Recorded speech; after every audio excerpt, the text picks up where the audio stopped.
అందరికీ welcome to our channel. అందరు ఎట్లు మంచిగా ఉన్నారా ఫ్రెండ్స్? నేనైతే మస్తున్నాం. మీరు అందరు కూడా మంచిగా ఉండాలని మనస్ఫూర్తిగా కోరుకుంటున్నా. సో ఈరోజు మన వ్లాగ్ అయితే ఇంకా తమ్లైన్ చూసిరు కదా, మీకు అర్థమయ్యే ఉంటుంది. సో వీడియోలోకి వెళ్ళే ముందు మీకు అందరికీ తెలుసే కదా, లైక్ చేసి హైప్ చేసి సబ్స్క్రైబ్ చేసుకొని కామెంట్ చేసి అయితే మర్చిపోకూరు ఫ్రెండ్స్ ప్లీజ్. అయితే ఇంకా ముచ్చట ఏంటంటే మేమైతే బయలుదేరినాము. ఎంతక గింత ఎండలో బయలుదేరి అనుకుంటారు కదా టెంపుల్కి. అయితే ఇంకా పొద్దున్న అయితే పిల్లల్ని స్కూల్కి పంపించినాము. ఇంకా 12:30 అవుతుంది, హాఫ్ డే స్కూల్ కదా. ఇంకా వాళ్ళు వచ్చేదాకా వెయిట్ చేసినాము. మాకు టెంపుల్ దగ్గర ఉంటేనేమో తొందర పొద్దుగాలని పోయి కొబ్బరికాయలు కొట్టి అద్దుము. కానీ మాకైతే టెంపుల్ మస్తు దూరం ఉంటుంది అన్నట్టు. ఇంకా ఆడికి ఈడికి ఊకే తిరుగుడు ఎందుకు అని చెప్పేసి ఇంకా పిల్లలు వచ్చేదాకా ఇంటి దగ్గరనే ఉండి, సో పిల్లలు వచ్చిన తర్వాత పిల్లల్ని తీసుకొని అయితే పోతున్నాము. అసలు ఈ టైం దాకా కొబ్బరికాయలు కొట్టి అసలు అన్నం కూడా తినలే, అసలు ఏం తినలే, ఇంకా కొబ్బరికాయలు కొడతామని చెప్పేసి. మాకైతే ఇది అన్నట్టు హనుమాన్ టెంపుల్. సో అసలు ఎంత పీస్ఫుల్గా ఉంటుందో ప్లేస్ కూడా అసలు మస్తు ఉంటుంది ఇక్కడ. మనకు ఎన్ని బాధలు ఉన్నా ఎన్ని టెన్షన్స్ ఉన్నా కానీ టెంపుల్కి వచ్చి ఒక 5 మినిట్స్ అట్లా కూర్చున్నాం అనుకోరి ఎంత ప్రశాంతంగా ఉంటుందో కదా. సో నాకైతే మస్తు ఇష్టము. అయితే ఇంకా మాకైతే 1 ఇయర్కి ప్రతి సంవత్సరం కూడా హనుమాన్ జయంతి రోజు ఇక్కడ అన్నదానం అనేది ఉంటుంది. సో ఇంకా అందరూ ఆల్రెడీ ఇంకా తినేసి ఇంటికి కూడా వెళ్తున్నారు మేము వచ్చేసరికి.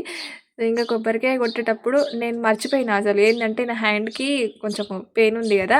సో అది అనేది ఉంది అని నాకు గుర్తులేక సడన్గా కొబ్బరికాయనైతే కొట్టేసిన అన్నట్టు ఎక్కువ అయిపోయింది.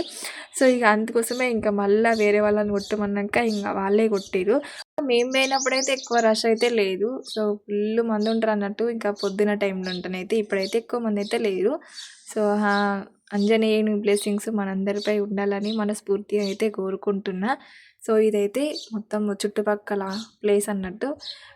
హనుమాన్ టెంపుల్ అయితే మిడిల్లో ఉంటుంది. సో చుట్టూ పొలాలే ఉంటాయి.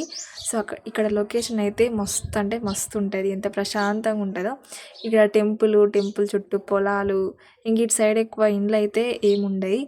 సో లొకేషన్ అయితే ఇదన్నమాట. ఇంక ఈసారి అయితే మా విలేజ్లో అయితే స్వాములు అయితే ఎక్కువ మంది అయ్యారు. సో ఎప్పుడైనా కొంచెం తక్కువ మెంబర్స్ అవుతారు. ఈసారి అయితే ఇంకా ఎక్కువనే ఉన్నారు. ఇంకా మేమైతే అన్నం కూడా తినేసినాము. తినేసి ఇంక ఇప్పుడైతే ఇంటికైతే బయలుదేరినాం. సో ఇక్కడ ఇంకా దీక్ష కూడా కంప్లీట్ అయిపోయింది స్వాములది. ఇంకా నేను అన్నం తినేటప్పుడు అదైతే ఏం వీడియోనైతే తీయలేదు, ఎందుకంటే ఇంకా మీకు తెలిసిందే కదా పిల్లల్ని ఎట్లుంటుంది. నాకు చేతి నొప్పి ఉండడం వల్ల తినడానికే నాకు మస్తు ఇబ్బంది అయింది. అసలు తినానే అనుకున్నా కొబ్బరికాయ కొట్టడానికి అని చెప్పి వెళ్ళిన నేను. సో ఇంకా అక్కడ వీడియో కూడా ఏం తీయలేదు. సో సారీ ఫ్రెండ్స్, మంచిగా వీడియో తీయాలి అని అనుకున్నా కానీ తీయలేకపోయినా, ఎందుకంటే కొంచెం వీలు కాలేదు నాకు. సో నెక్స్ట్ టైం అయితే ఇంకా మంచిగా తీస్తాం. మా చిన్నోడు అయితే ఏడుస్తూ ఉన్నాడు, అక్కడ అరటి పండ్లు ఇస్తున్నారు నాకు ఈ అరటి పండు అని చెప్పేసి. సో మొత్తానికి అయితే ఏడ్చిండు. ఇంకా రాగానే వండుకున్నాడు. సో ఇప్పుడు లేచిండు ఈ వీడియో తీసేటప్పుడు. మాకు టెంపుల్ దూరం ఉంటా అని చెప్పిన కదా, అక్కడ నుంచి ఇంటి దాకా వాడిని మోసుకుంటూ వచ్చేసరికి నాకు దిమ్మ తిరిగింది అనుకోరు. ఎండలు అయితే చూసి ఎంత విపరీతంగా ఎండలు కొడుతున్నాయో. సో మొత్తానికి అయితే వ్లాగ్ అయితే మంచిగా తీద్దాము అనుకున్నా కానీ ఇంక మిస్ అయిపోయింది ఫ్రెండ్స్. ఇంతే తీసిన వీడియోనైతే.